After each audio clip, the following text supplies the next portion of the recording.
Y ahora en Canal 6 presentamos Estado de Situación. Un gran equipo periodístico conducido por Joana Galeano y la participación de Neri Pinato. Con una coproducción de MPC Consultores bajo la dirección del canal. Estado de Situación. Usted no puede, no debe dejar de mirar.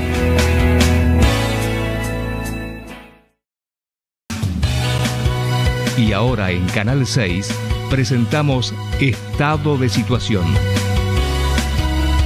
Un gran equipo periodístico conducido por Joana Galeano y la participación de Neri Pinato. Con una coproducción de MPC Consultores bajo la dirección del canal. Estado de Situación. Usted no puede, no debe dejar de mirar.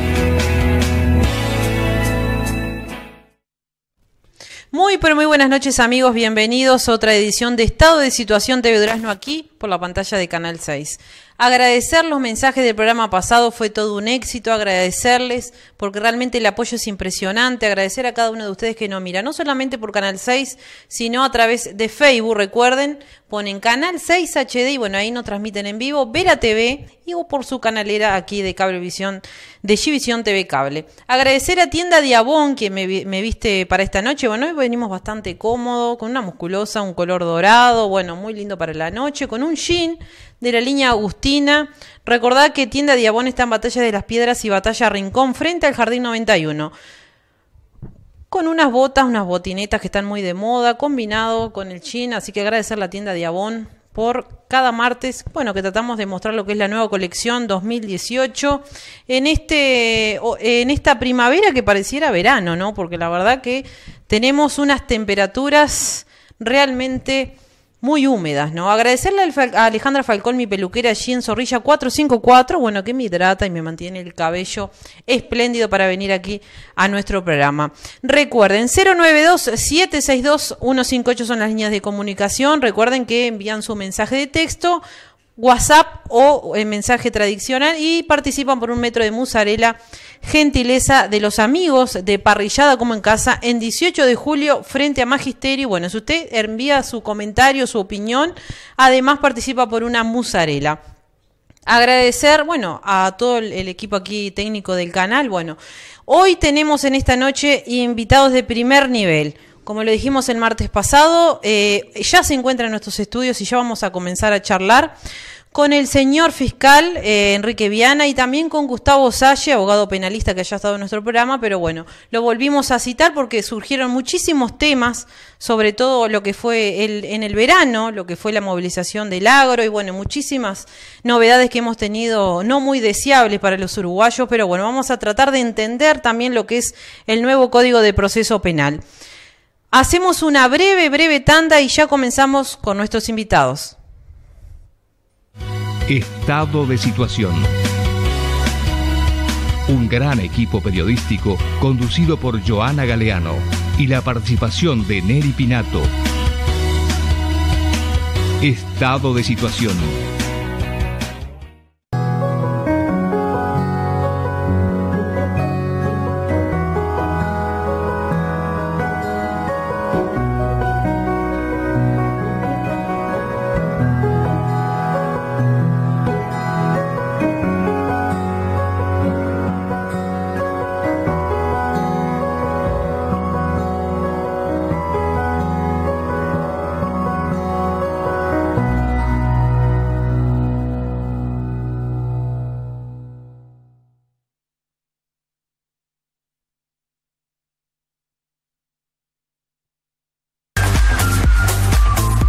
Empresa duraznense dedicada a la solución. Construcciones Federico Valenzuela Pérez. Materiales de construcción, servicios viales y agrícolas, transporte en general, trabajos de tajamares, caminos, bebederos, red de agua, comederos para corrales. Carlos Reiles 3134, Santa Bernardina, Durazno. Teléfono 4362-5880, 099-362 3419. Federico Valenzuela Pérez Construcciones. Aberturas y Muebles Durazno, tu compra garantizada. Aberturas y Muebles Durazno, abren ventanas y puertas al cielo. Aberturas y Muebles Durazno. Roperos desde 1.099 pesos, cajoneras desde 899 pesos, aéreos 3 puertas 790 pesos, ventanas aluminios desde 790 pesos, puertas de frente desde 1.890 pesos, puertas plegables de PVC desde 899 pesos. Artigas 787, casi Ruta 5. Teléfono 4362-5855. Aberturas y Muebles Durazno, amuebla tu vida. Porque tu conformidad está primero. Parrillada y pizzería como en casa. Pizza con gustos, chivitos al plato y la mejor parrilla. 18 de julio frente a Magisterio, abierto de martes a domingos. Parrillada como en casa. Estado de situación. Un gran equipo periodístico conducido por Joana Galeano y la participación de Neri Pinato. Estado de situación. En primer lugar, bueno, tenemos los invitados de esta noche, de primer nivel y de lujo, ya que vienen en exclusiva a nuestro programa. Es fiscal Enrique Viana y abogado penalista Gustavo Salle. Buenas noches, mil gracias, muchísimas gracias por estar, por también hacer parte a la gente del interior, a los ciudadanos del interior, hacernos llegar la información de primera mano. Así que bueno, sabemos que tienen una larga actividad, que tienen mucho trabajo, igualmente se hicieron un lugarcito para venir a charlar con nosotros. Sí, con todo gusto, muchas gracias. Joana, un verdadero placer y privilegio estar en tu programa. Han pasado muchas cosas, ¿no? Muchos estábamos de vacaciones, en casa, disfrutando el verano, pero el país no venía por buen camino, ¿no? ¿Cuál es la situación económica que está viviendo hoy a la fecha el país? Bueno, verdaderamente es una situación altamente preocupante. Y es una situación altamente preocupante porque la política económica de carácter estrictamente monetarista que lleva adelante este gobierno, que es continuidad, ¿verdad?, de políticas anteriores que se vienen dando desde la dictadura militar. Es decir, que en la faz económica podemos hablar de un continuismo, aunque parezca paradójico, del gobierno del Frente Amplio con respecto a las políticas económicas de la época de la dictadura, nos han llevado a una situación de endeudamiento crónico y perverso. Y voy a explicar por qué es crónico y perverso. Primeramente, es crónico porque lejos de el país poder salir de la situación de condicionamiento de la deuda, lo que se ha producido es el agravamiento del endeudamiento del país. Estamos con una deuda del orden de los 57.000 millones de dólares. Tenemos además un sistema económico que nos lleva a un permanente déficit fiscal. ¿Qué es el déficit fiscal? Muy sencillo, gastar más de lo que ingresa. Pero se gasta más de lo que ingresa, no en inversión, no en infraestructura. El gasto es perverso porque se gasta por razones estrictamente financieras. Se gasta fundamentalmente para pagar intereses. Y lo más perverso, y esto es muy importante, Joana, es que se está gastando a cuenta de las futuras generaciones. Y esto, insisto, porque debe llamar a la reflexión de la gente madura en este momento, que tiene sus hijos, que tiene sus nietos. ¿Por qué? Porque estos individuos de la tercera edad que nos están gobernando, como Vázquez, como Astori, endeudan al país a través de bonos, ¿verdad?, es decir, de documentos de crédito, cuyo vencimiento es en el 2055. Vale decir que cuando un niño que nació ahora tenga 37 años de edad. Quiero explicarlo muy gráficamente para que ustedes comprendan que el término perverso se adecua plásticamente a la situación. Esto es como que Vázquez y Astori estuvieran en la máquina del tiempo, viajaran 37 años para adelante, le metieran la mano en el bolsillo a los individuos de 37 años de edad, que tienen su familia, que tienen sus hijos, trajeran ese dinero, le confiscaran ese dinero y lo trajeran ahora, otra vez en la máquina del tiempo, al pasado. ¿Y para qué lo traen? Para hacer escuelas, para hacer hospitales, para hacer carreteras, para invertir en infraestructura productiva. No, amigos, para pagar corrupción, el saqueo de ANCAP, el saqueo de ALUR, los sobrecostos del Antel Arena, los saqueos de ACE. Es decir, fíjense dónde está la perversidad. Confiscando futuro de nuestros niños para pagar actos de corrupción de este gobierno. Allí está la perversidad. Y allí está la reacción. ¿De quién? De los individuos maduros, que ya no estamos preocupados por nuestra vida, sino que estamos preocupados fundamentalmente por la vida de nuestros descendientes. Y hay otro acto también, que yo no lo llamaría ya de perversidad, sino de estafa intelectual, que es cómo los grandes medios de comunicación presentan esto que yo acabo de describir.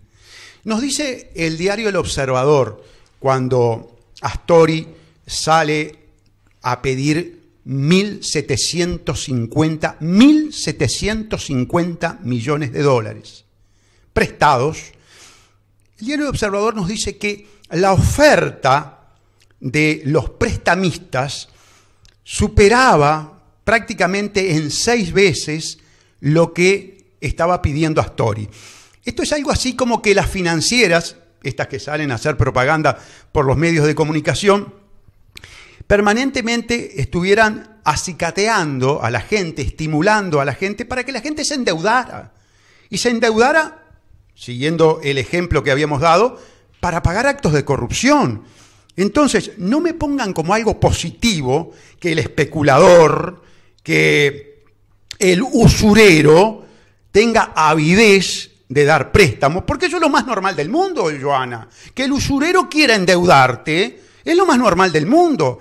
El problema está en interpretar la conducta del padre de familia que se endeuda con el usurero y que se endeuda para pagar actos de corrupción, que eso es lo que está pasando en el país, y por eso este endeudamiento que se quiere presentar a través de un mecanismo de estafa intelectual como algo positivo, en realidad es absolutamente negativo, nos demuestra que tenemos un país fundido, nos demuestra que tenemos una política económica absolutamente ineficaz y que el país prácticamente es inviable, que el país vive de prestado. Y cuando alguien presta, tiene el derecho a condicionar. Y la política económica del país no es una política soberana, es una política que está absolutamente condicionada ¿por quiénes? Por las agencias calificadoras de riesgo, que son una especie de perros que tiene la banca privada para hacer cumplir a los gobiernos las agendas que son agendas al servicio del capital financiero, es decir, extraerle, expoliar al pueblo para pagar intereses. Como verás, la descripción de la situación es verdaderamente preocupante. Y lo más paradójico es que quien lleva adelante esa política económica es quien en la década del 70 y del 80, como Astori, criticaba intensamente e incluso estimulaba a los jóvenes a manifestarse, a rebelarse contra esta política económica que él ahora de viejo practica, y que esos actos de rebelión, de protesta, llevaron a la muerte a muchos jóvenes. Es decir, podemos decir que este individuo viejo, ahora, cuando maduro, era un manijero que llevaba a la muerte a los jóvenes. Y devenido viejo, se puso cipayo, entreguista, funcional de la banca privada. A tal punto es funcional que nos obliga a bancarizarnos. No solamente entrega el país a la banca internacional, no solamente nos entrega a las calificadoras de crédito de riesgo internacionales, sino que en el plano interno, siguiendo la misma línea, que es la línea de favorecimiento a la oligarquía banquera, nos obliga, a través de una ley inconstitucional, que es la ley 19.210, sancionada en el gobierno de Mujica, a que nosotros tengamos que contratar sí o sí con un banco que a su vez contrata con nosotros a través de un contrato que se llama contrato de adhesión, que es un contrato leonino, que es un contrato abusivo, y todos nuestros ingresos, producto de nuestro trabajo, del esfuerzo de nuestro trabajo, tiene que pasar por el banco, tiene que ir a la institución bancaria. Y la institución bancaria, Joana y amigos, ¿saben por qué se caracteriza? Por ser estafadores. Las grandes crisis en el mundo se presentan como algo natural, como algo que se da, que son cíclicas, y en realidad no es así. Son estafas absolutamente elucubradas, diseñadas, pergeñadas por los usureros banqueros. Y entonces llegamos a la situación paradójica, que un individuo que en la década del 60 y del 70 secuestró, mató, robó, rapiñó, intimidó, o por lo menos formó parte de un grupo que tenía esa metodología, como es el caso de Mujica, devenido viejo y gobernante, también nos entrega a las fauces de las fieras de los banqueros. Ex fiscal, bueno, buenas noches, agradecerle por haber venido, por primera vez aquí a nuestro programa. Sabemos que usted audiciona en Radio Carve, en el programa Estado de Situación, junto a nuestro amigo Neri Pinato. Para entrar un poquito en el tema, no irnos de lo que es la bancarización, pero sí hablar un poquito. Usted renunció un 1 de noviembre, cuando el nuevo Código del Proceso Penal entró en vigencia. Vamos a ir a ese tiempo y bueno, ¿cuál fue el motivo que usted tuvo que renunciar a su desempeño? Buenas noches, muchas gracias por la invitación. En efecto, nosotros adoptamos esa decisión el 1 de noviembre porque a partir de ese momento nosotros veníamos criticando este proceso, lo que fue las distintas modificaciones legales que se fueron desarrollando en el tiempo para poner en funcionamiento el proceso a partir del 1 de noviembre, lo vinimos criticando desde hacía, yo hablo de 20 años incluso hacia atrás, donde había habido intentonas anteriores, pero los últimos 4 o 5 años con mayor energía. Y a partir del 1 de noviembre nosotros pasábamos a ser parte del problema, es decir, lo que nosotros veníamos criticando como algo que se iba a poner en funcionamiento, a partir del 1 de noviembre nosotros íbamos a hacer un engranaje, un pequeño engranaje más en el funcionamiento de esa máquina que se llevaba por delante prácticamente 3/4 partes de la Constitución de la República. Eso supuso que llegaba al límite de mi soportabilidad de la situación. Yo manifesté en esa carta de renuncia que no solo había aspectos que iban a obligar a los fiscales a actuar contra lo que establece la Constitución de la República, sino que también había conductas que se iba a obligar a los fiscales a asumir que eran reñidas con la moral. Y ninguna de las dos cosas yo estaba dispuesto a aceptar, así que fue ese mi designio de presentar renuncia en ese momento. Renuncia que significaba volver a la calle, digamos, en ese sentido. Yo no tenía derechos jubilatorios, no tengo derechos jubilatorios, así que suponía volver al ejercicio de la profesión, tras 27 años en el ejercicio del Ministerio Público y casi 30 años sin ejercer la profesión. Pero entendía que no podía yo ser parte de lo que venía y había criticado con tanta fuerza durante tanto tiempo, ¿no? Y sobre todo no podía aceptar que se me usara a mí para realizar una serie de prácticas que yo había criticado con tanta severidad. ¿Cómo le afecta este nuevo Código de Proceso Penal a nosotros, a la población, a los ciudadanos, al vecino que tiene un comercio, al kiosquero, a mí que vivo enrejada en mi casa porque uno sale a la calle y no sabe si vuelve, con tantas muertes que están, las tantas personas que mueren por día debido a la inseguridad? ¿Cómo entenderlo este nuevo código? No es sencillo porque este código es un producto muy elaborado, es una copia de un proceso, una mala copia del proceso penal norteamericano, que se ha querido imponer a la fuerza sin reformar la Constitución Nacional, con lo cual las reglas básicas de nuestro proceso penal, están establecidas en la Constitución desde 1830. Aquí lo que se quiso obviar fue la reforma de la Constitución y se quiso imponer casi una especie de dribbling, eludiendo esas disposiciones constitucionales a través de una ley. Hay aspectos de la Constitución que aún así no pueden ser superados, porque la Constitución establece reglas muy fijas, muy claras, muy precisas y garantías muy precisas al respecto. Pero ¿qué ha ocurrido? Yo siempre he manifestado que detrás de esta imposición del nuevo Código del Proceso Penal existen dos grandes razones. Una exógena, que está muy fuertemente vinculado a lo que Gustavo venía hablando de los condicionamientos y de las agendas impuestas desde afuera, que supone una imposición, el Código es una imposición de los Departamentos de Estado y Departamentos de Justicia de Estados Unidos, que quieren tener un proceso que se parezca más o menos, no exactamente igual, pero que se parezca, que ellos puedan entender, y lo han conseguido colocar desde México hasta el sur de Sudamérica. Con algunas variantes en Argentina y en Brasil, que podemos incluso comentarlas porque son bastante interesantes, pero el Uruguay era el último de los países que no había adoptado esta nueva forma de proceso penal. Al mismo tiempo hay una razón endógena, una razón propia, nativa, podemos decirla, que es que alguien le sugirió a nuestros gobernantes, y no de ahora, de hace bastante tiempo, que había un mecanismo que traía este nuevo proceso penal que permitía que la política asumiera el control de las decisiones judiciales. Y ese mecanismo es lo que se llama los sistemas de Procurador General o de Fiscalía General, como se le ha dado el nombre aquí. ¿Qué significa esto? Que se crea una institución llamada Fiscalía General de la Nación. Es bueno saber que esa institución no está mencionada en la Constitución. La Constitución, cuando habla de los fiscales, habla del fiscal de corte y los demás fiscales letrados de la República. Eso acontece desde la reforma constitucional de 1934, pero en ningún momento habla de Fiscalía General o de un sistema de Procurador General. ¿Qué supone esta Fiscalía General? Crear una institución a partir de la cual un jerarca único asuma todas las funciones de lo que era antes el Ministerio Público, asuma todas las funciones de los fiscales y someta a ese conjunto de fiscales, llamados fiscales del letrado de la República por la Constitución, para que sean cada uno de ellos individualmente independientes, los transforma en una unidad casi militar, sometidos a jerarquía, subordinados a través de un mecanismo de directivas e instrucciones férreo, muy importante, que si no se cumplen pueden motivar sanciones muy severas contra los fiscales.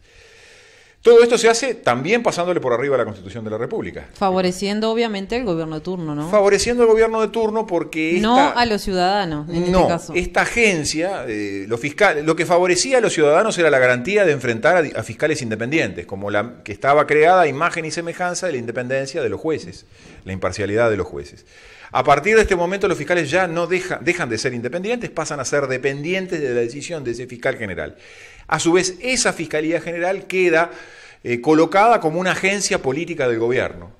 Incluso la ley habla, la ley dos de las leyes de creación de esa institución, hablan de que el fiscal general, que la Fiscalía General va a dictar política criminal, es decir, va a hacer política, bajo ese mecanismo de instrucciones al resto de los fiscales. De esa manera, un poco oblicua, un poco distraída en algún aspecto, o que la ciudadanía no tenía por qué comprender, se eliminó la independencia técnica de los fiscales, se constituyó una Fiscalía General, y a eso se le sumó otra cosa. A partir del nuevo Código del Proceso Penal, a partir de la nueva estructura del Código del Proceso Penal, esa agencia pasa a ser el receptor monopólico de todas las denuncias y es quien decide si promueve o no una investigación, si lleva esa investigación al juzgado, si pide la prisión o no de una persona. Pasa a ser esa agencia del gobierno quien tiene el monopolio para decidir qué se investiga y qué no se investiga en el país. Y yo siempre digo que eso nos lleva a un callejón sin salida, que es que si le damos el poder de investigar a una agencia del gobierno, muy difícilmente esa agencia investigue al gobierno porque es del gobierno. Nadie se investiga a sí mismo. Y esa fue la segunda gran motivación, eso fue lo que le soplaron al oído a nuestros políticos, a nuestros gobernantes. Si ustedes, los políticos, los gobernantes, quieren tener el dominio de las decisiones judiciales, tienen un mecanismo muy útil que es el mecanismo del Procurador General, de la Fiscalía General. A partir de ese momento ustedes sustituyen las decisiones del Poder Judicial por las decisiones de una agencia que depende de ustedes.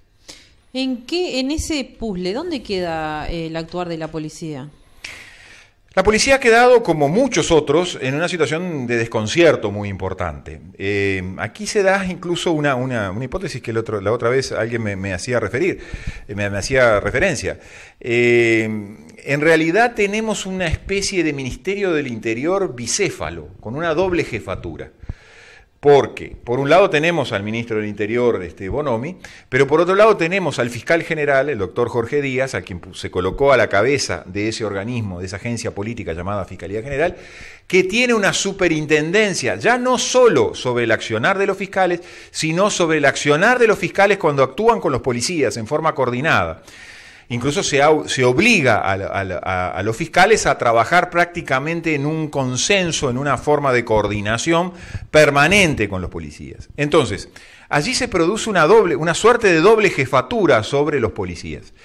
Además de eso, los cambios que provoca el nuevo Código del Proceso Penal han dejado en muchas situaciones vacíos en cuanto a hasta dónde llega la actuación del policía por sí mismo y hasta dónde el policía tiene que pedir la autorización de un fiscal o de ese fiscal sometido a su vez a un fiscal general. Esto aparentemente se dieron cuenta que no está funcionando, que no está obrando de forma positiva y ahora pretenden colocarse algunas pequeñas modificaciones que no van a ser más que un maquillaje de situación.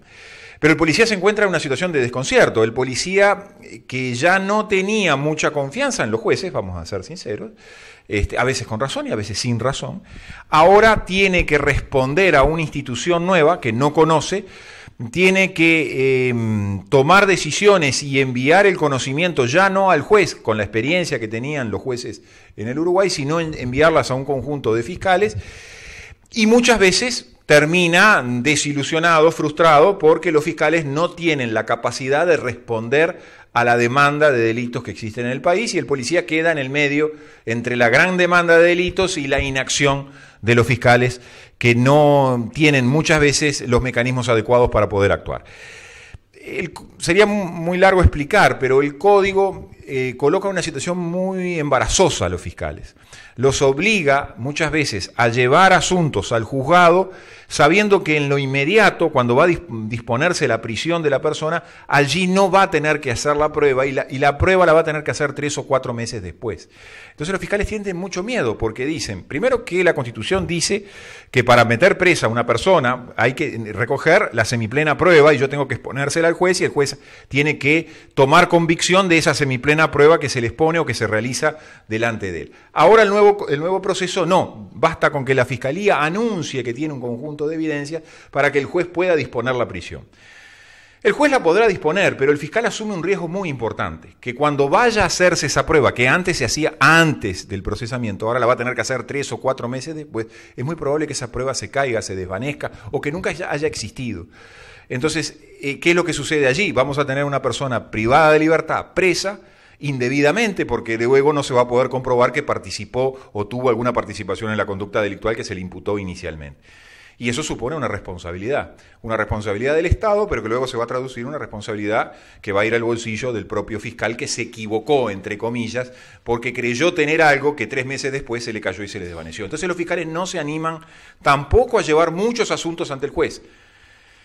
Y eso genera que la policía también reaccione de mala manera, porque dice, yo trabajé, junté las pruebas, detuve a la persona, arriesgué mi vida al detener a una persona, y resulta que todo esto el fiscal no se anima a llevarlo porque tiene miedo de tener que pagar luego de su bolsillo una prisión indebida, porque no se hace la prueba en el momento que hay que hacerla, que es antes de disponer la prisión de la persona. A todos los uruguayos nos conmovió el caso de la niña Brisa, ¿no? Que esa persona, ese individuo quien violó y mató a esa niña, tuvo que ir a su casa a esperar, ¿no? Y todos hablamos de esa espera que tiene la persona que cometió un delito desde la casa.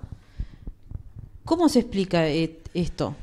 Al revés del caso que usted daba, ¿no? Si fuera la prueba no fuera contundente en 3 meses. En estos casos, cuando las pruebas son contundentes, ¿no? Y la persona tiene que esperar en su casa a tener una sentencia. Sí, ahí hay una variante de situaciones muy importantes. Lamentablemente, el nuevo sistema penal, del nuevo Código del Proceso Penal, da un abanico de discrecionalidad muy grande a la Fiscalía General. Y eso es muy peligroso. A la hora de decidir sobre la libertad o no de las personas, que alguien tenga un poder cuasi absoluto, como los viejos reyes de las monarquías absolutas, es muy peligroso. El mundo intentó evolucionar los últimos 400 años tendiendo a marcarle al poder del rey determinadas reglas, determinadas conductas a cumplir para evitar los abusos del poder del rey. Si ahora nosotros constituimos a una Fiscalía General muy cercana al gobierno de turno en una suerte de poder absoluto, estamos pasándole el borrador totalmente a ese intento de evolución de la humanidad de estos últimos 300 o 400 años. En ese amplio espectro de la discrecionalidad, hoy se cambió, se sustituyó legalmente, no es lo que dice la Constitución, aquel concepto de que era necesario hacer una semiplena prueba. Cuando usted dice una prueba contundente es porque existen determinados elementos probatorios muy importantes, pero que hay que hacerlos ante el juez, hay que realizar esa prueba ante el juez para que el juez se convenza de esa situación y disponga una prisión preventiva a la espera de que el individuo sea sometido al verdadero juicio. Eso es lo que establece la Constitución. Hoy se sustituyó eso por otro tipo de razones. Hoy no se mete presa a la gente porque exista esa semiplena prueba que exige la Constitución, sino que se mete presa preventivamente a la gente por el hecho de que el individuo no tenga un domicilio fijo, por el hecho de que pueda amedrentar a las otras personas o porque pueda distorsionar determinadas pruebas. Entonces, estamos metiendo gente presa sin hacer un principio de responsabilidad, sin tratar de vencer en algún aspecto el principio de inocencia. Y eso es tremendamente peligroso, porque si vamos a meter a la gente presa porque creemos que cometió un hecho, pero no hacemos prueba, pero porque no tiene un domicilio fijo, eso nos conduce tarde o temprano a que los pobres, en su mayoría, van a ir presos. Y sin embargo, los ricos que tienen un lugar, un regio apartamento, en un lugar determinado, esos van a tener derecho a esperar el proceso en libertad. Hay algunos aspectos que confunden a la ciudadanía. Por ejemplo, a partir de todas estas ideas, ahora ustedes van a ver que se les pone tiempo a las preventivas, se les pone 120 días de preventiva, de prisión preventiva. Y eso la gente no lo entiende. ¿Qué quiere decir eso? Yo mismo me reconozco que no lo entiendo. ¿Por qué? Porque la preventiva no tiene que tener plazo. La preventiva va a cesar cuando existe una sentencia que lo absuelva al individuo o que en definitiva lo condene y pase de la prisión preventiva a ser una prisión definitiva, una condena. Pero la gente no entiende cuando se establecen esos plazos a las preventivas, porque dice, si se establecieron a los 120 días, el día 121, ¿qué va a pasar? ¿El violador, el homicida, va a quedar en libertad? Y los mismos fiscales tampoco tienen una respuesta muy clara, porque todavía estamos muy cerca del comienzo del código y es muy probable que muchas de las preventivas que se han fijado todavía no estén cumpliendo ni siquiera los plazos que se han dicho. Lo cierto es que en algún caso he escuchado de algún homicidio muy importante que los fiscales han dicho, bueno, no, cuando venga el día 121 le ponemos otros 120 días más.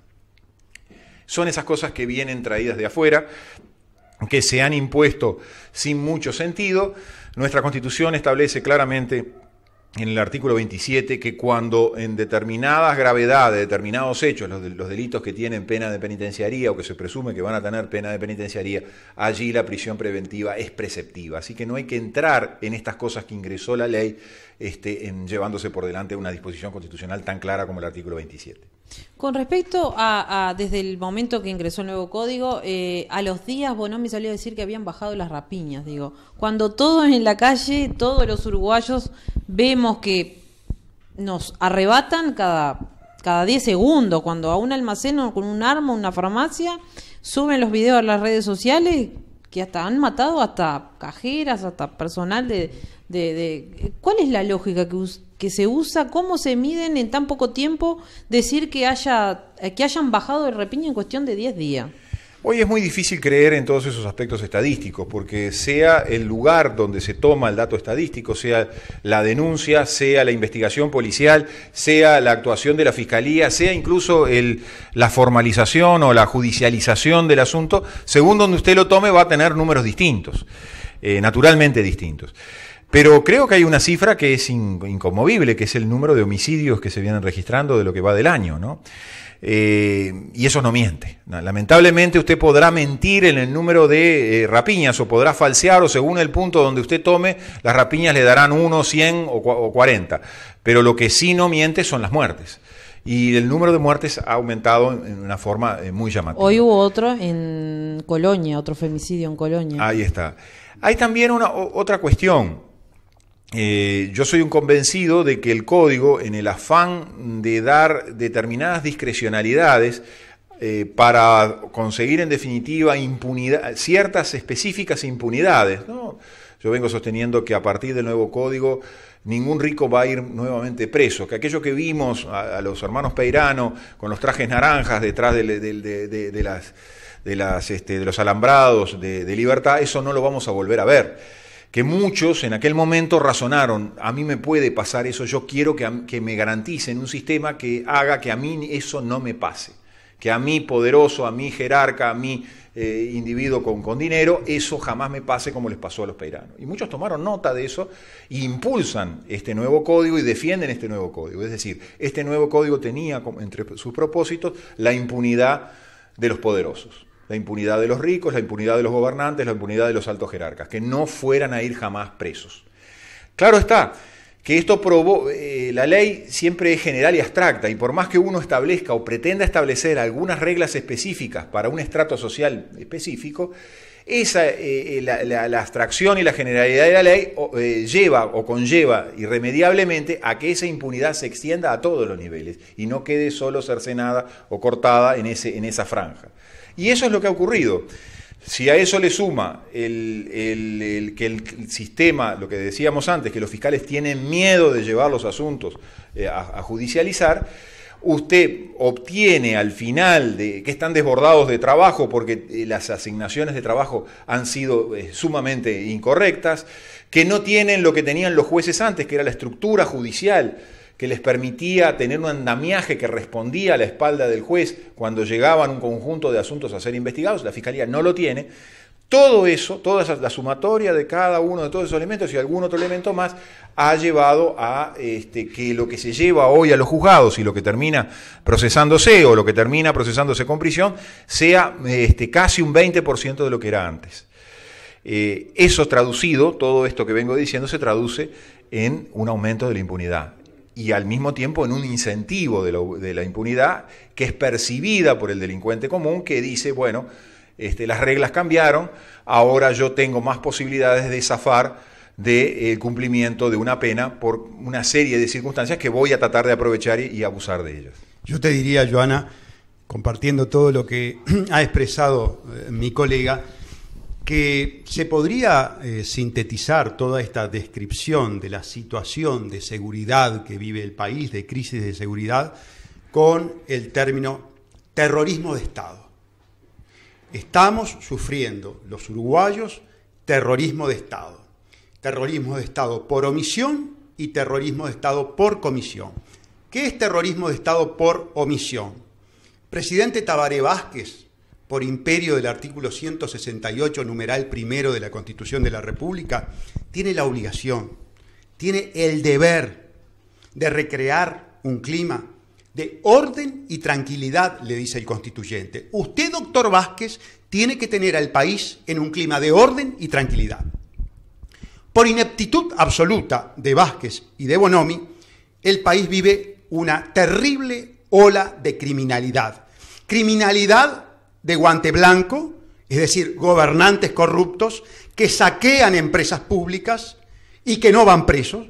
Eso se lo garantiza esta maquinaria de impunidad que se llama Fiscalía General, que es como que Tabaré Vázquez se adueñó de la justicia y por lo tanto no se va a juzgar a sí mismo ni tampoco va a juzgar a sus dependientes. Y en segundo lugar, el terrorismo de Estado por comisión, el terrorismo de Estado que se sufre en toda forma de segregación, ya sea carcelaria, hospitalaria, donde el Estado tiene la obligación de preservar los derechos humanos y lejos de preservar los derechos humanos, lo que hay allí es hacinamiento, tortura. La población sufre precisamente el incumplimiento del mandato constitucional por ineptitud de Vázquez y de Bonomi.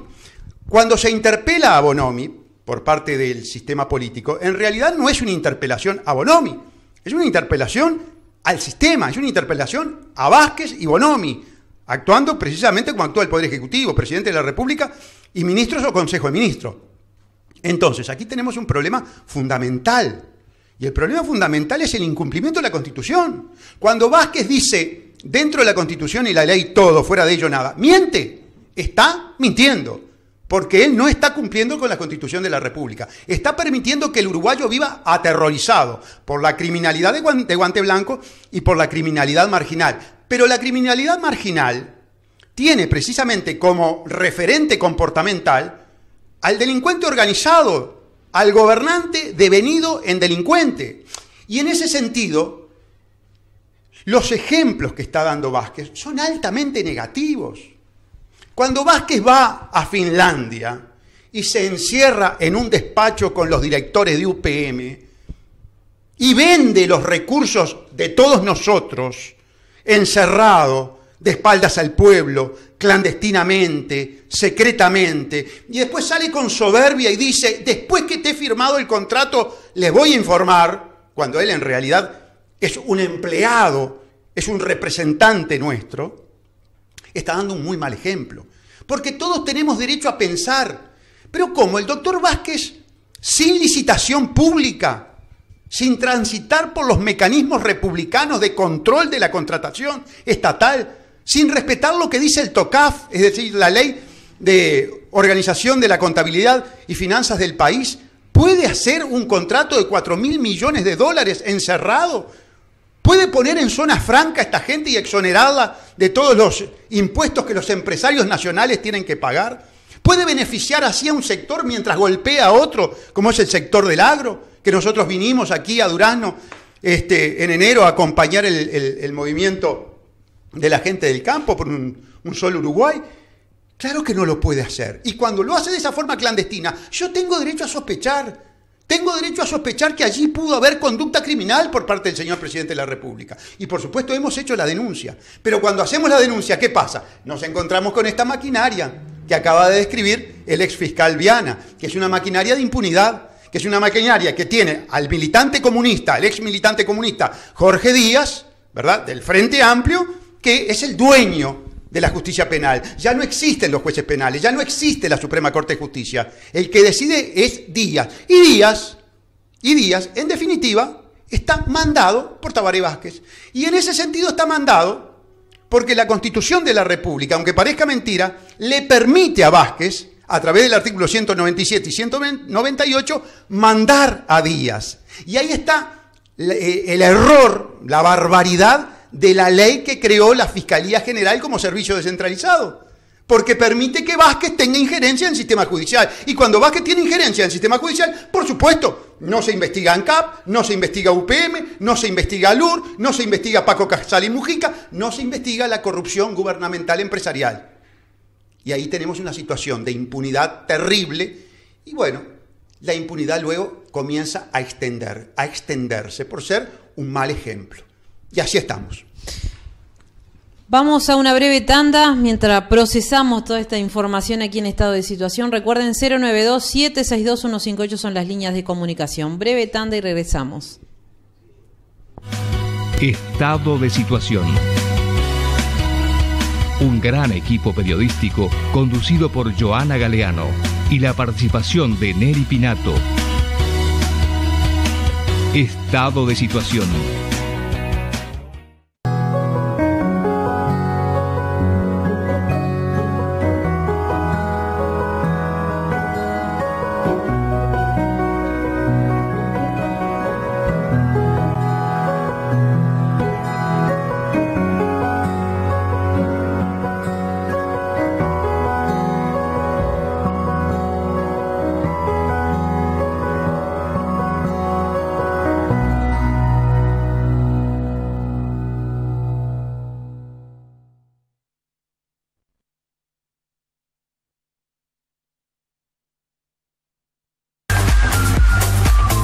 Una empresa duraznense dedicada a la solución.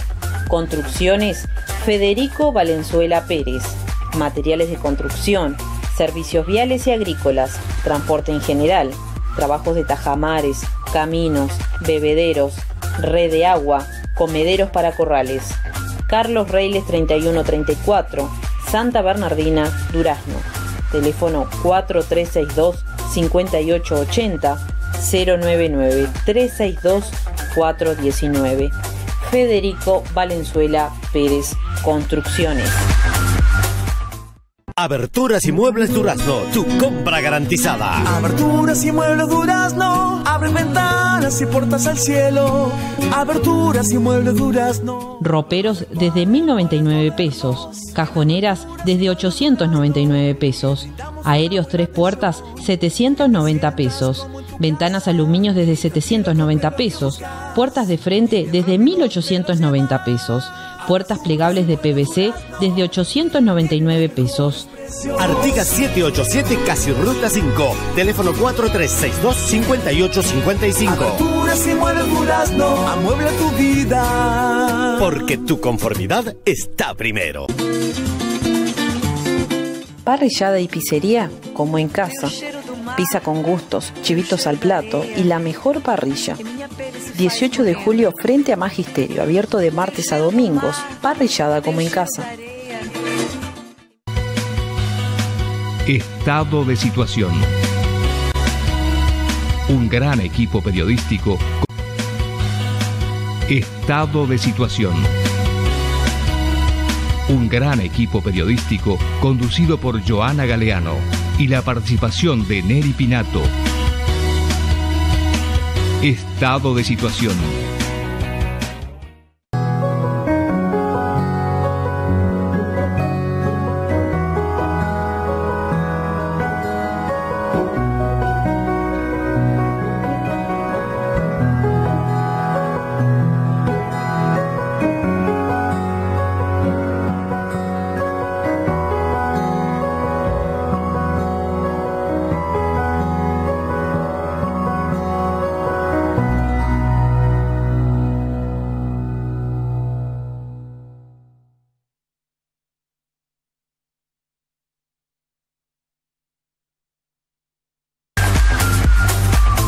Una empresa duraznense dedicada a la solución. Construcciones Federico Valenzuela Pérez. Materiales de construcción, servicios viales y agrícolas, transporte en general, trabajos de tajamares, caminos, bebederos, red de agua, comederos para corrales. Carlos Reiles 3134, Santa Bernardina, Durazno. Teléfono 4362-5880, 099-362-419. Federico Valenzuela Pérez Construcciones. Aberturas y Muebles Durazno, tu compra garantizada. Aberturas y muebles durazno, abren ventanas y puertas al cielo.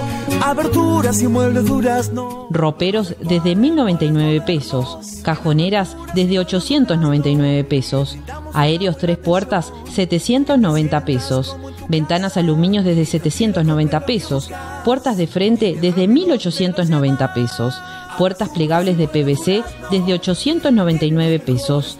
Artigas 787 Casi Ruta 5. Teléfono 4362-5855. Aberturas y muebles durazno, amuebla tu vida. Porque tu conformidad está primero. Parrillada y pizzería, como en casa. Pizza con gustos, chivitos al plato y la mejor parrilla. 18 de julio frente a Magisterio, abierto de martes a domingos. Parrillada como en casa. Estado de situación. Un gran equipo periodístico conducido por Joana Galeano y la participación de Neri Pinato. Estado de situación. Continuamos con más estado de situación. Gustavo Salle, ¿es verdad que usted estuvo reunido con Sendik antes del renunciar? Sí, es verdad, efectivamente, pero... Ya le contesté que sí. Ahora quiero explicar el contexto en el que se produce esa reunión. Sendik estaba en el ojo de la tormenta, ¿verdad?, con una serie de investigaciones y elementos probatorios a nivel periodístico muy contundentes. La estrategia del Frente Amplio en principio fue victimizarlo. Recuerden cuando Vázquez sale y le pide a la gente que no le hagan bullying a Sendik, al vicepresidente de la República, que el pueblo no le haga bullying.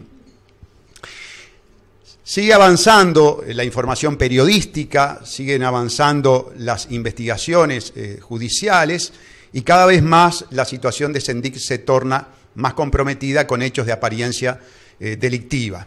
Entonces llega un momento que para el doctor Vázquez y para todo el Frente Amplio la figura de Sendic es altamente inconveniente desde todo punto de vista, pero fundamentalmente desde el punto de vista electoral. Entonces había que sacar del medio a Sendic, y allí viene la aseveración de Vázquez, que fue lapidaria, en el sentido de, si yo estuviera en el lugar de Sendic, yo renunciaría. El mensaje fue al Frente Amplio, a todos los integrantes del Frente Amplio, saquen a Sendic del medio, no lo quiero más, y fue la mayor expresión de bullying que le hace Vázquez a Sendic. Por lo tanto, Sendic en el Frente Amplio era un elemento verdaderamente negativo. Y por otra parte, la metodología de exhibir a Sendic sacándolo del Frente Amplio, depurando al Frente Amplio, entregándolo como chivo expiatorio, era una forma de, alguna manera, purificar el resto de la imagen del Frente Amplio y decir, nosotros no somos corruptos, y cuando hay sospecha de corrupción, extirpamos, ¿verdad?, esa parte maligna del organismo y la sacamos del medio. Todo lo cual es absolutamente falso. Es una estrategia de estafa intelectual.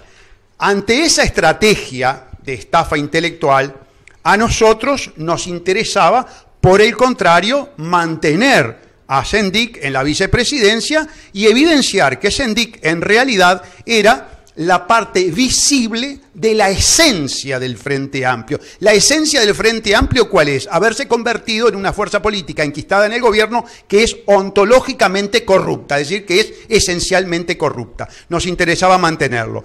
Por otra parte, extirpando a Sendic, tirando a Sendic a los tiburones, se salvaba la responsabilidad penal y política de quien tiene la responsabilidad penal y política de los hechos protagonizados por Sendic, que es el vaciamiento de ANCAP. El vaciamiento de ANCAP se hizo absolutamente con conocimiento de causa por parte de Astori y de Mujica. Por lo tanto, nosotros entendemos que hay responsabilidad penal de Astori y de Mujica. Y al mismo tiempo, cuando Vázquez asume la presidencia, en lugar de una investigación inicial, primaria, con auditoría, lo primero que hace es golpea al pueblo uruguayo con tarifazos, ¿verdad?, con impuestos, con ajuste fiscal, e inmediatamente, sin investigación ninguna, recapitaliza, esa es la expresión que utiliza Vázquez, a ANCAP. Nosotros decimos encubre lo que estaba pasando en ANCAP.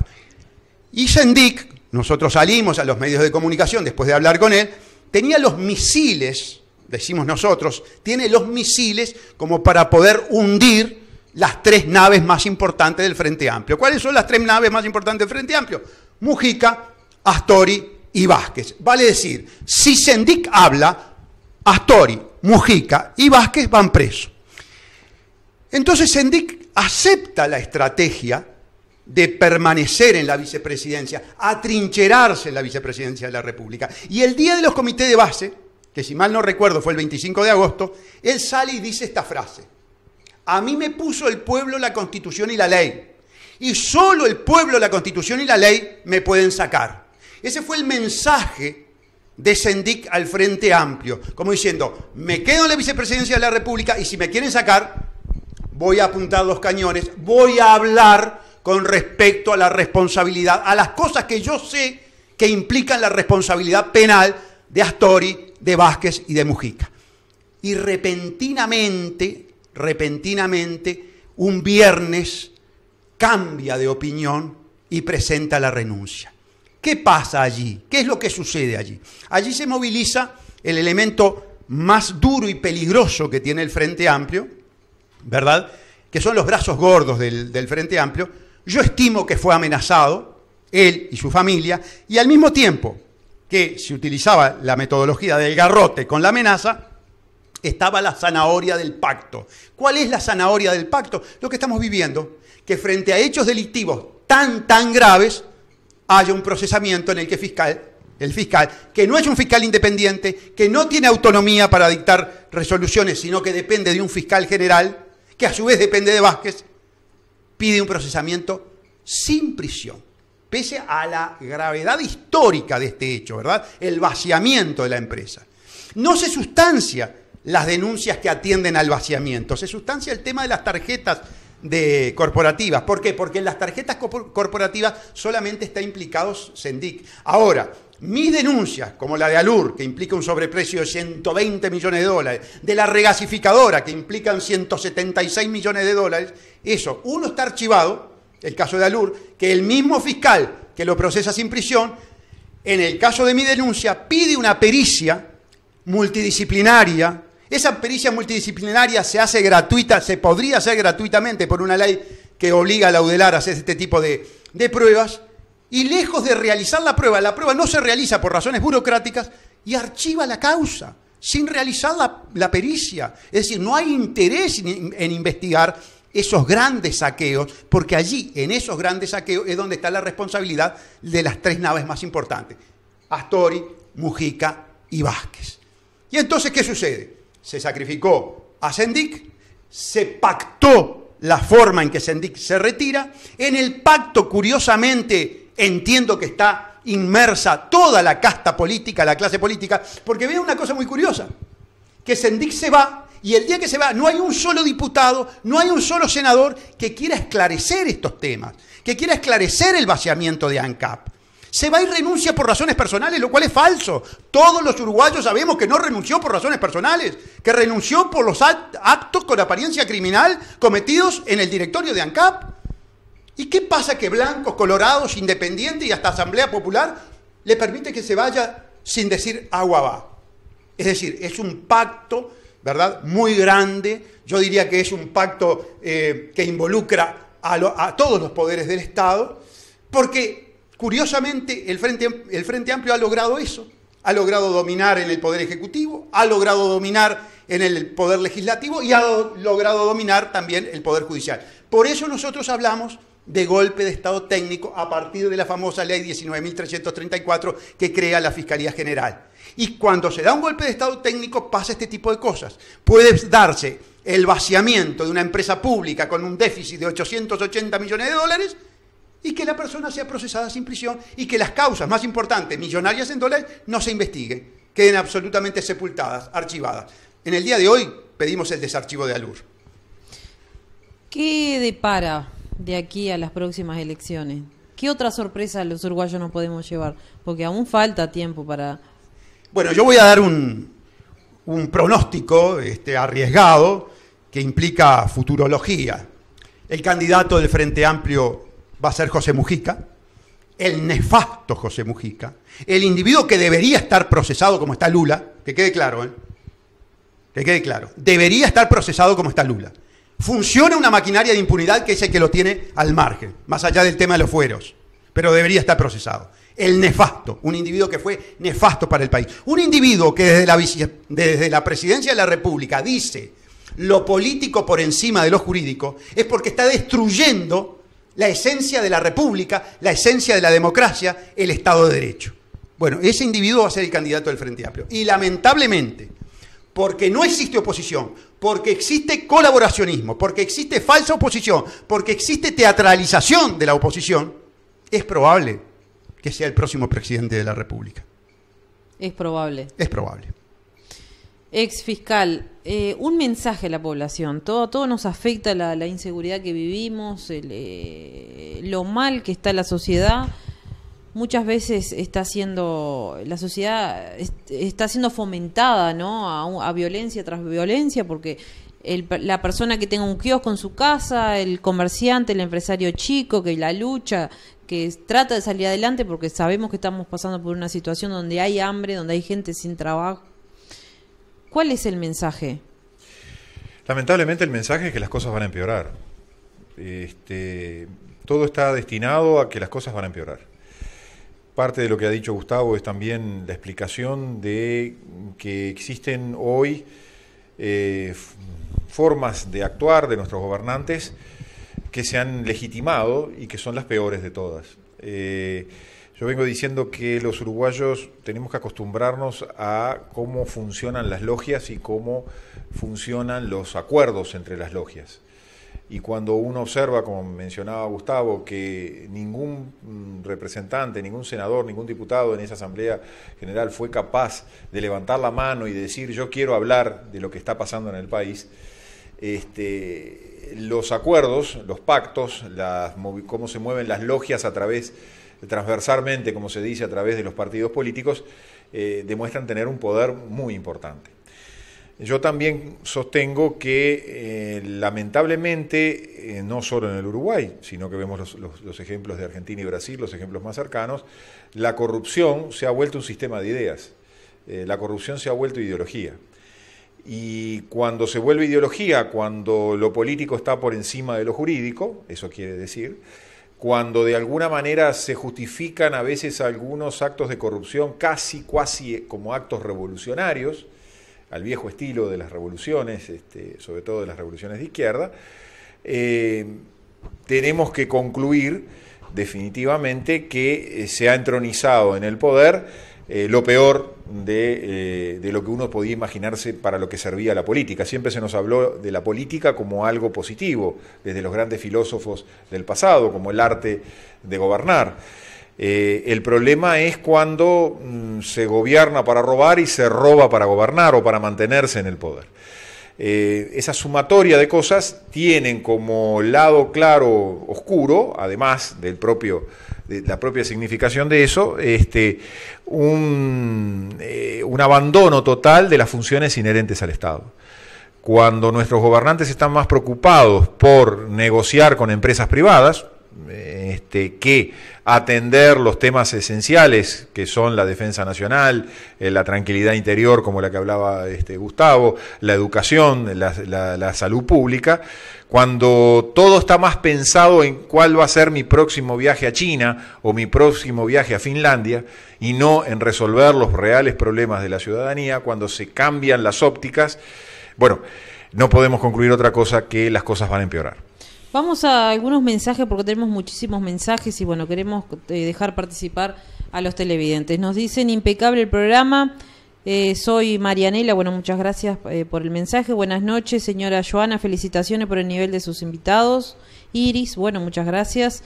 Felicitaciones a los invitados ampliamente conocidos en el campo del derecho, con profesionales como ellos podremos revertir este desastre de manipulación diabólica que han refundido al país. Nos dice otro mensaje. Otro nos dicen, doctor Salle, ¿qué esperanza después de esto nos queda a los uruguayos honestos? Nos dice otro mensaje. Bueno, era parte de la pregunta que mencionábamos. Ahora vamos a empezar a contestar algunos. Otro nos dicen, ¿cómo ven la llegada de Gonzalo Mujica al Partido Nacional? Dice, ¿qué piensan del movimiento Un Solo Uruguay? Bien. Vamos a empezar por esta última. Por cuanto nosotros estuvimos en Durazno, vinimos con la expectativa de ver un movimiento de reacción frente a una política general. Cuando escuchamos el discurso del primer orador, evidentemente experimentamos una terrible frustración. El primer orador de un movimiento que se supone que era contestatario, que era reivindicativo, que era denunciativo de una situación altamente preocupante y precaria en la que se encontraba el sector, comienza con una suerte de halago al ministro que había contribuido a la gestación de esa situación, diciendo que se extrañaba a Aguerre, siendo que Aguerre, por ejemplo, promovió la privatización inconstitucional y la financiarización del agua, para su sector, para su beneficio, que es el sector arrocero, pasando por encima de la reforma del agua del 2004, que fue mascarón de proa de la campaña electoral de Vázquez. Pero como es tan común en Vázquez, una cosa es cuando estaba en la oposición y quería hacer gobierno, y otra cosa es cuando llegó al gobierno. En este momento, ese movimiento que pensamos que podría ser reivindicativo de toda una situación general del país, lo vemos que entra a negociar con la agencia del gobierno enquistada en la clase obrera, con la función de desmovilizar a la clase obrera para, de alguna manera, hacerle fértil el campo al Frente Amplio para seguir gobernando y fundamentalmente para presentarse al inversor externo, al inversor extranjero, como la única fuerza que puede dominar al sector obrero, al sector sindical. Y efectivamente se explota esa situación que nosotros lo llamamos una situación extorsiva, una función extorsiva que tiene la burocracia sindical del Frente Amplio. Cuando viaja Vázquez en compañía de los sindicalistas del PIT-CNT a negociar con la corporación finlandesa UPM, le está demostrando y le está diciendo a UPM: solo el Frente Amplio es capaz de traer a negociar con nosotros, es capaz de traer a entregar a la clase obrera, a los capitales extranjeros, a la oligarquía extranjera, al PIT-CNT. No puede el Partido Colorado, no puede el Partido Nacional hacer este tipo de cosas. Por lo tanto, señores inversores, cuando ustedes tengan que financiar la campaña electoral, ya saben dónde tienen que depositar el dinero y ya saben cuál es la fuerza política que tiene que apoyar y gobernar. Ahora, si desde el movimiento Un Solo Uruguay se va a negociar con esa agencia extorsiva, lo más probable, con la experiencia de manipulación de masas que tiene el Partido Comunista y el MPP enquistado en la burocracia sindical, es que fagocite al movimiento de Un Solo Uruguay, lo neutralice, lo desmovilice como ya lo desmovilizó, y por lo tanto todo el planteamiento reivindicativo, ya no solo general que debió tener Un Solo Uruguay, sino inclusive el movimiento más particular de los intereses del sector, van a ser absolutamente inviabilizados y van a quedar entonces totalmente frustradas las reivindicaciones. Eso es lo que estoy yo advirtiendo, y me animo a calificar la metodología de acción de este movimiento como equivocada, como que ya cayeron en las redes del Frente Amplio. Con respecto a la llegada de Gonzalo Mujica al Partido Nacional. Politiquería. Eso es politiquería. Eso es politiquería. Un individuo que se hizo conocido por estar en el MPP, entrar en la plancha del MPP, nadie conocía a Gonzalo Mujica, no se sabe de dónde salió, y una vez que tuvo un poquito de conocimiento a través de haber entrado en la sábana del MPP, que logró un poco de visibilidad política, bueno, atiende a sus intereses absolutamente personales y muda al Partido Nacional. Pero esto tiene una gran importancia, y esto es muy importante lo que voy a decir. Partido Colorado, Partido Nacional, Frente Amplio, Partido Independiente. Amigos, no se engañen. Es todo absolutamente lo mismo. Todos van a hacer lo que las agencias calificadoras de riesgo, que son los perros que yo había dicho de la banca privada internacional, les obliguen a hacer. Por algo muy sencillo. No hacen lo que nosotros les decimos, que llevar adelante una política reprimarizadora, una política colonialista, una política productora de materia prima exclusivamente, materia prima desde zona franca, es decir, que no genera empleo genuino, que no genera buenos ingresos para el Estado. Si no cumplen eso, no le damos crédito. Y como ustedes son un país inviable, y como ustedes con Astori solamente viven de prestado, y como ustedes con Astori tienen que viajar 37 años hacia el futuro, ir y robar a la juventud, a los individuos del 2055 y traer el dinero para aquí, ustedes necesitan de nosotros. Por lo tanto, ustedes no son soberanos, ustedes no son independientes, y cualquier gobierno que llegue, cualquier fuerza política que llegue al gobierno, incluso, para ser bien sincero, supongamos una hipótesis, mañana llega el doctor Enrique Viano, llega el doctor Gustavo Salle con este discurso, y vienen las agencias calificadoras de riesgo y nos dicen: está muy lindo el discurso de ustedes, pero saben una cosa, ahora son gobernantes. Y si ustedes no hacen lo que nosotros decimos, no hay más préstamos. Ustedes no reciben un medicamento, no reciben insumos, no reciben tecnología, no reciben préstamos, no le compramos ningún tipo de mercadería, es decir, un bloqueo. Ese es el estado de situación actual, amigos del mundo. Las corporaciones mandan el mundo. Yo voy a utilizar un término que causa gracia por lo complejo, pero que es descriptivo de la realidad. Se llama cleptocorporatocracia internacional. ¿Qué significa cleptocorporatocracia internacional? Poder de las corporaciones ladronas, coimeras, las que le ponen dinero en el bolsillo a los presidentes de la República, como hizo Odebrecht con Lula, como hizo Odebrecht con Kuczynski. Y no quiero saber lo que pasó con Odebrecht en la regasificadora. Tengo todo el derecho del mundo a sospechar que por ahí cayó en alguna monedita en el presidente de la época en que se hizo la regasificadora. Se empezó a hacer la regasificadora. ¿Cuál sería la opción de cambio? Bueno, no habría opciones. En la descripción que yo te estoy dando, que es una descripción además global, yo tengo que ser sincero, no hay. Y ahí está la mentira. Tú no vas a tener nunca un candidato a la política, un candidato presidencial, un candidato a la diputación o a la senaturía, que diga esto. Porque el político no puede quitar esperanza, al contrario, tiene que sentarse aquí y mentirle al pueblo. Y decirle que va a ser feliz, y decirle que va a traer empleo, que va a traer trabajo, que va a terminar con la droga, que va a terminar con la inseguridad, que va a terminar con la corrupción. Falso, miente. ¿Y sabe por qué miente? Porque ya, desde el vamos, su campaña electoral está bancada precisamente por las grandes corporaciones. Y si están bancadas por las grandes corporaciones, que se caracterizan precisamente por ser corruptas, por ser coimeras, ya te imaginas cuál es el derrotero que llevamos. Todo lo que diga es mentira. Y así estamos, y cada vez vamos más en bajada. Porque además, lamentablemente, el pueblo quiere escuchar este tipo de cosas. Si yo mañana, cosa que no voy a hacer, me presentara a una candidatura con este discurso, si yo voy a un acto público con este discurso, termino apedreado. Pero me bajan a tomate limpio, ¿te das cuenta? Porque la gente quiere agarrarse aún de la falacia, aún de la mentira.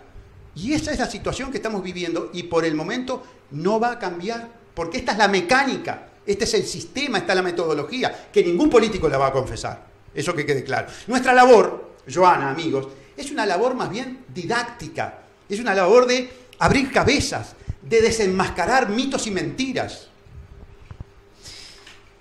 ¿Qué análisis hicimos esta noche? La verdad que es sorprendente escucharlo y bueno, y entender tanto de su parte como del ex fiscal tan claro, ¿no? Porque al ciudadano normal o al trabajador, el gobierno pinta maravilloso, ¿no? Cuando abrimos la puerta de nuestra casa y andan, te asaltan, te entran al comercio, te roban, te agarran a tu hija, porque estamos hoy, la inseguridad de las niñas y de los jóvenes es mucho más grande que antes, ¿no? Sí, porque y el ministro del Interior además te indica responsabilidad, porque te dice que tú obraste de forma tal de que poco menos que promoviste el policía no tenía el chaleco, la señora no, digo, justificando actos realmente, cuando hay una familia atrás, ¿no? En esos casos. Hay seres humanos que sienten, que sufren, hay familias que dependen muchas veces de un ingreso, ¿no? Como el caso del policía, que lamentablemente han muerto muchos en su labor, ¿no? Incluso circulaba un video de un policía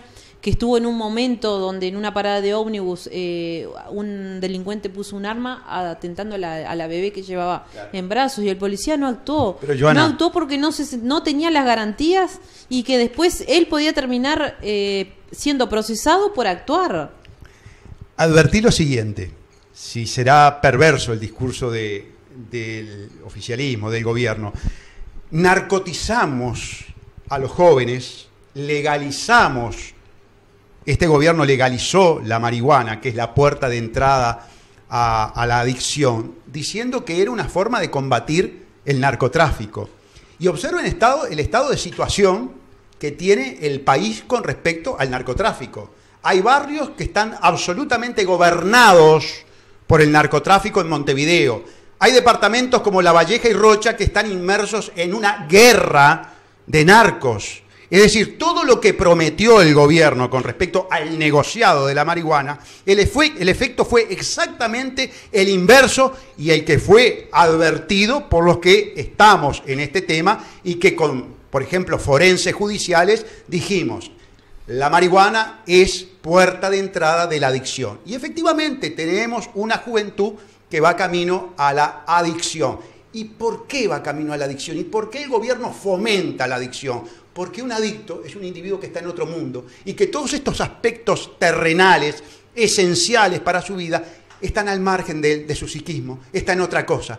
Al gobierno le sirve tener a la juventud narcotizada, al gobierno le sirve tener a la juventud en otros temas que no sean estos temas trascendentes. Porque si la juventud estuviera en estos temas trascendentes, la situación no era una situación de estabilidad política, que hay una situación de estabilidad política, pese al caos que reina en todos los ámbitos de la vida pública del país. Pero hay desmovilización. Hay estar con el cerebro en otra cosa, es pan y circo lo que se está vendiendo. Y entonces sirve esa metodología, tenerlos lo que se llama enajenados. Y ni que hablar, como dice Neri siempre, si don Juan y doña María tienen sus pesitos ahorrados de 30 años, lo quiere ir a poner al banco. El banco, la funcionaria, bueno, usted va a depositar, bueno, ¿de dónde lo sacó?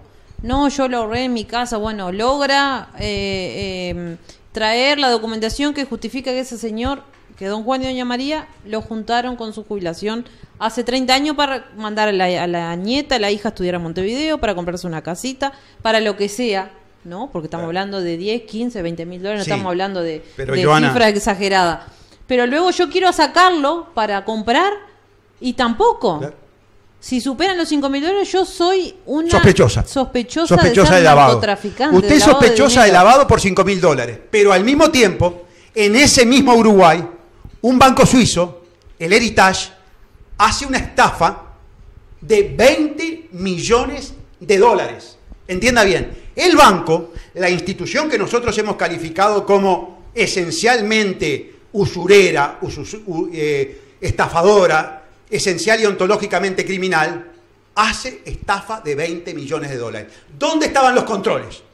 Señor Vergara, presidente del Banco Central, ¿dónde estaban los controles con el Heritage, que logra hacer una estafa de 20 millones de dólares? Que no se nota tanto en el Uruguay, porque eran fondos que venían de Argentina. Pero lo importante mencionar es que las instituciones a las cuales nos obliga Mujica a ir a llevar nuestro dinero pueden hacer estafas de 20 millones de dólares sin que el Banco Central haya intervenido preventivamente. Ojo, esta ley es ley de esclavitud financiera para que llevemos nuestro dinero a prepo, porque nos obligó el gobierno, a los estafadores más grandes del planeta Tierra, que son los banqueros.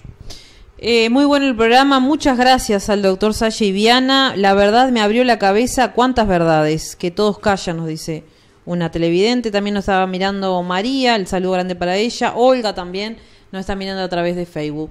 Lamentablemente se nos acabó el programa. Por hablar tendríamos un montón, pero sé que en otra oportunidad lo van a volver aquí a nuestro programa. Agradecerles realmente su presencia, como vuelvo a repetir, sé que tienen muchísimo trabajo, igualmente se dieron un lugarcito para venir a charlar con nosotros. Sé que la gente quedó impactada con todo lo que se informó y manejar realmente cuál es la situación del país, ¿no? Que de eso se trata, así que bueno, le agradecemos a ambos por haber venido. Al contrario, los agradecidos somos nosotros y sobre todo a los amigos que prestaron atención a nuestras conceptualizaciones, y ha sido con mucho gusto venir a Durazno, y por cierto que cuando se registre una nueva invitación estaremos por Durazno nuevamente. Enrique, muchas gracias. Muchas gracias. Hacemos una breve tanda y al regresar realizamos el sorteo del metro de Musarela, gentileza de Parrillada como en casa. Ya regresamos. Estado de situación. Un gran equipo periodístico conducido por Joana Galeano y la participación de Neri Pinato. Estado de situación.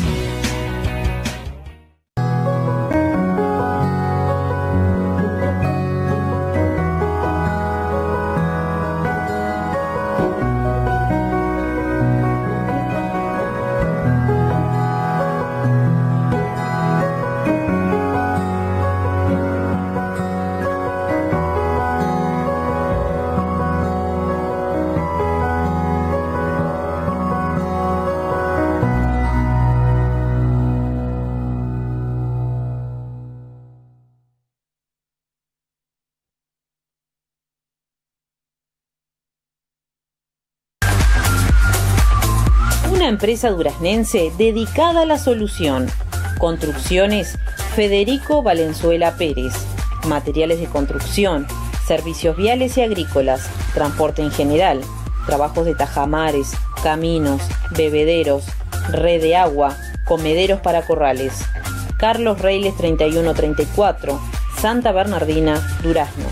Teléfono 4362-5880, 099-362-419. Federico Valenzuela Pérez Construcciones. Aberturas y Muebles Durazno, tu compra garantizada. Aberturas y Muebles Durazno, abres ventanas y puertas al cielo. Aberturas y Muebles Durazno. Roperos desde 1.099 pesos, cajoneras desde 899 pesos, aéreos 3 puertas 790 pesos, ventanas aluminios desde 790 pesos, puertas de frente desde 1.890 pesos, Puertas plegables de PVC desde 899 pesos. Artigas 787 Casi Ruta 5. Teléfono 4362-5855. Aberturas y muebles Durazno, amuebla tu vida. Porque tu conformidad está primero. Parrillada y pizzería, como en casa. Pizza con gustos, chivitos al plato y la mejor parrilla. 18 de julio frente a Magisterio, abierto de martes a domingos. Parrillada como en casa. Estado de situación. Un gran equipo periodístico conducido por Joana Galeano y la participación de Neri Pinato. Estado de situación. Nos despedimos, llegamos al final. Decir que la ganadora de la musarela de parrillada como en casa en 18 de julio frente a Magisterio es Iris, terminación de cédula 269-6. Agradecer a Parrillada como en casa que nos envió una exquisita musarela para compartir aquí con nuestros invitados, además de un refresco como lo hace cada martes a nuestro programa aquí en vivo. Agradecerles a ustedes, saludar a toda la gente que nos sigue cada martes, a los vecinos de la localidad de Sarandí del Chi, de Cerro Cheto y La Paloma, que también miran nuestro programa. Un placer compartir una edición más de Estado de Situación. Los invitamos para el próximo martes, 22 horas, ya que vamos a compartir un informe en exclusivo de una situación que viven unas familias de aquí, de nuestra localidad. Imperdible el informe, así que bueno, próximo martes, 22 horas. Usted no debe y no puede dejar de mirar Estado de Situación. Buenas noches. Estado de situación. Un gran equipo periodístico conducido por Joana Galeano y la participación de Neri Pinato. Con una coproducción de MPC Consultores bajo la dirección del canal. Estado de situación. Usted no puede, no debe dejar de mirar.